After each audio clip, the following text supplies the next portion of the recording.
तो देखते हैं क्वेश्चन क्या कह रहा है। तो ये क्वेश्चन जो है ना आपका, ये क्वेश्चन ये थर्मल प्रॉपर्टी ऑफ मैटर का क्वेश्चन है। थर्मल प्रॉपर्टी ऑफ मैटर, वहाँ पे छोटी छोटी बातें बहुत चीज़ सीखे होंगे आप लोग, ठीक है। उसी का बस यूज़ है। इसमें क्या कह रहा है कि एक कंटेनर है जहाँ से क्या हो रहा है ना, समर में इसका यूज़ करते हैं, वाटर को कूल करने के लिए यूज़ करते हैं, ठीक है। जैसे देखिए हम गाँव घर में मटका वगैरह यूज़ किया जाता है। तो समझिए एक कंटेनर है, एक कंटेनर है, इसमें पानी भरा हुआ है अभी, और ये जो कंटेनर है ना, इसके वाल में छोटे छोटे हल्के हल्के पोर्स बने हुए हैं। क्या हुआ है? पोर बने हुए हैं, छोटे छोटे पोर बने हुए हैं। इससे क्या होता है ना, वाटर यहाँ से इवेपोरेट होते रहते हैं। वाटर यहाँ से क्या होता है? इवेपोरेट होते रहते हैं।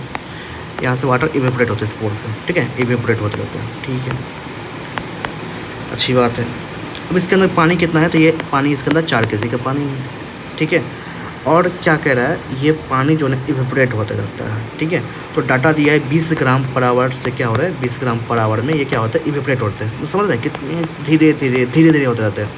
तो ये बहुत धीरे धीरे प्रोसेस चलता है। आप गाँव में इसके बारे में अच्छे से समझ सकते हैं कि कैसे होता है मटका वगैरह में कहानी। तो बहुत धीरे धीरे होता है, ठीक है। अब सोचिए कि लॉस कौन कर रहा है? ये 4 kg वाला पानी लॉस कर रहा है अपनी चीज़ों को, ठीक है, लॉस कर रहे हैं। तो ठीक है, लॉस कर रहे हैं, तो लॉस कर रहे हैं तो क्या हो जाएगा? हिट लॉस होगा। यानी एक चीज़ हिट लॉस कर रहा है, एक चीज़ क्या कर रहा है? हिट लॉस कर रहा है, हिट लॉस कर रहा है। तो जस्ट लाइक कैलोरीमेट्री वाला कंसेप्ट है ये। कैलोरीमेट्री में हम लोग सीखते थे, एक चीज़ कोई हिट लॉस करता था, एक चीज़ कोई हिट गेन कर रहा है। हिट कौन गेन कर रहा है? तो ये इवेपोरेशन में जा रहा है, जो लिक्विड से गैस बन के जो इवेपोरेट हो जा रहा है ना, ये हीट को क्या कर रहा है? हीट को ये ले रहा है, ये हीट को ले रहा है, तभी तो इवेपोरेट होगा। तो यानी कि ये बात हुआ है यहाँ पे कि जो ये जो लिक्विड है जो इवेपोरेट हो रहा है, उसमें कौन सा फॉर्म लगेगा? इसमें फॉर्म लगेगा हीट का ml। और ये हीट कहाँ से मिलेगा इसको? ml का हीट कहाँ से मिलेगा इसको? हीट मिलेगा यहाँ से जो हीट लॉस होगा। हीट लॉस का फॉर्मूला क्या लगा देंगे? लगा दें ms डेल्टा टी, लेकिन यहाँ पे माइनस लगा देंगे क्योंकि यहाँ पे हीट लॉस हो रहा है। डेल्टा टी नेगेटिव चल जाएगा, माइनस लॉस कर रहा है, ठीक है, बराबर। ये इसमें क्या लिखेंगे? m। लेकिन ध्यान रखिए m कब लगते हैं? जब ये एक देखिए, सोच के देखिए कि ये क्या है प्रोसेस ना, एक धीरे धीरे धीमी गति से चल रहा है ना। ये जो लॉस चल रहा है, जो इवेपोरेशन में जा रहा है, वो धीरे धीरे जा रहा है।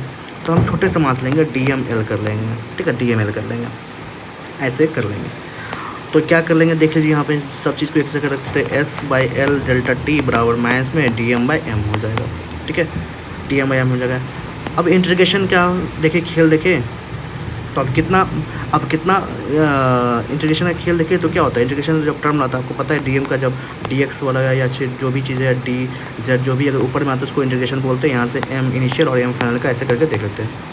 तो कर लीजिए। तो S/L देखिए मेन है, यहीं तक समझना था, यहीं तक।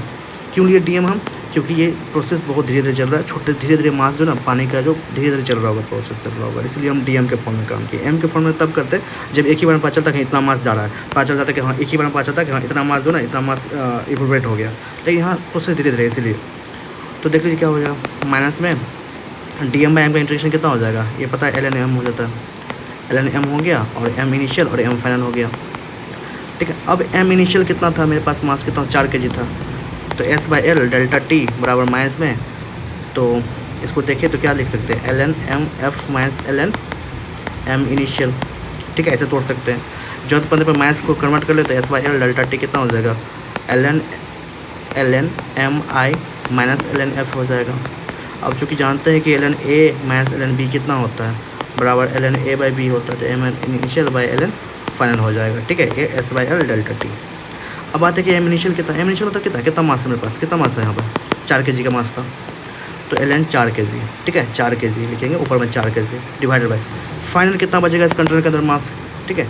इसमें फाइनल क्योंकि हम क्या ले रहे हैं यहाँ पे, मास देख रहे हैं ना, मास में वेरिएशन चल रहा है कि कितना मास जा रहा है। तो वही मास जाएगा प्रेशर में। अगर मान लीजिए हमको ये पता चल जाए कि कितना मास बचा हुआ है, तो हमको पता चल जाएगा यहाँ पर कौन सा मास लेते हैं, ln m में। यहाँ जो DML लिए तो वहाँ वही मास है जो इवेपोरेट में गया है। तो हम सारा काम किस पे कर रहे हैं कि कितना मास बचा हुआ है, ठीक है। तो कितना मास बचेगा? तो 2 घंटा में कितना चल रहा है देख लीजिए। क्वेश्चन क्या कह रहे हैं? 20 ग्राम पर आवर जो है ना क्या हो रहा है? इवेपोरेट हो रहे हैं। तो 20 ग्राम पर आवर इवेपोरेट होने कितना हो जाएगा? तो 20 ग्राम 1 आवर में इवेपोरेट हुआ, ठीक है। 2 आवर में कितना हो जाएगा? 40 ग्राम। 40 ग्राम मतलब कितना? 0.04 kg, 0.04 kg, ठीक है, 0.04 kg, इतना kg हो जाएगा। तो इतना हो जाएगा, 4 kg था ना,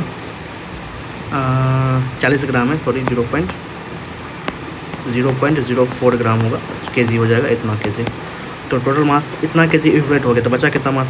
तो मास कितना बचा होगा? 4 kg का था, और वी पट हो गया 0.04 kg, यानी कि 3.96 kg बचा, तो 4/3.96, ठीक है, ये हो जाएगा S/L डेल्टा टी हो जाएगा। अब 4/396 को तोड़ के देखिए कितना आ रहा है अप्रोक्स में, ठीक है, तो ये 400/396 का कितना हो जाएगा, 400/396 देख लेंगे कितना होगा। तो S/L रेशियो दिया हुआ है, डेल्टा टी निकालना है, और LN 400/396 देखते हैं ये वैल्यू कितना होता है। तो सवाल ने हिंट किया हुआ है कि LN 1.01 इतना होता है, 0.01, तो पक्का हमको जहाँ तक उम्मीद लग रहा है, आप देख लीजिए करके, ठीक है, ये पक्का इसका रेशियो जो है ना ये 1.01 ही के आसपास आएगा, इसलिए LN 1.01 का वैल्यू सवाल दिया हुआ है, तो थोड़ा बहुत दिमाग लगा सकते हैं, बुद्धि यूज़ कर सकते हैं, बाकी कैलकुलेशन आप कर लीजिए।